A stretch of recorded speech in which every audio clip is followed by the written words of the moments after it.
আজকে আমি বানাচ্ছি মোচা অন্যরকম একটি রেসিপি। মোচা অনেকভাবে রান্না করা যায়।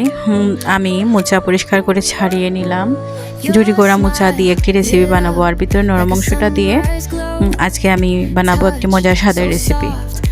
প্রথমে আমি মোচাটাকে সেদ্ধ বসিয়ে দিলাম, তার মধ্যে দিয়ে দিলাম একটু হলুদ গুঁড়ো, যাতে মোচা কালো না হয়ে যায়। তারপর অল্প কিছুটা মটর ডাল মিক্সারে দিয়ে দিব, তার মধ্যে দুটো কাঁচা লঙ্কা, এক টুকরো আদা দিয়ে ব্লেন্ড করে নিব। তারপর মোচাটাকে পিস পিস করে কেটে নিব। মোচার টুকরোগুলোকে বেসনে ডুবিয়ে ভেজে নিব। মটর ডালের বড়াগুলোকেও ভেজে নিব। এই তো আমি ভেজে নিচ্ছি মোচার টুকরোগুলোকে।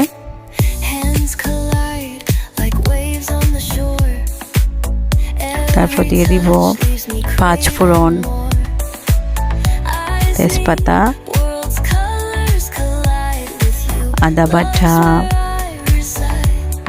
জিরে গুঁড়া, মরিচ গুঁড়া, হলুদ গুঁড়া, ধনে গুঁড়া, লবণ স্বাদ মতো।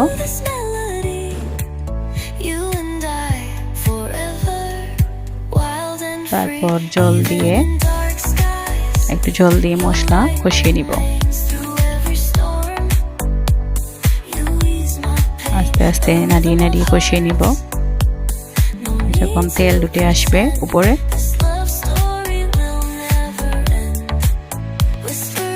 লাল লাল করে মশলা ভেজে নিলাম। তেলও উঠে এসেছে উপরে। তারপর আরেকটু জল দিয়ে দেব।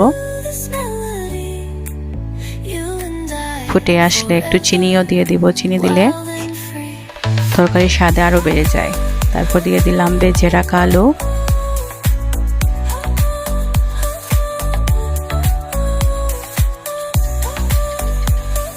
তারপর ফুটে আসলে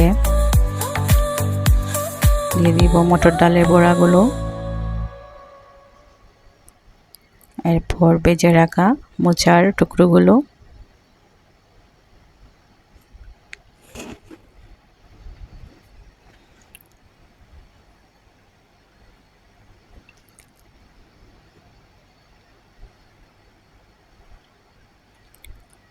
সব শেষে দিয়ে দেব এলাচ ও গরম মশলার গুঁড়ো। এই তো রেডি হয়ে গেল আমার কলার মোচার রেসিপি।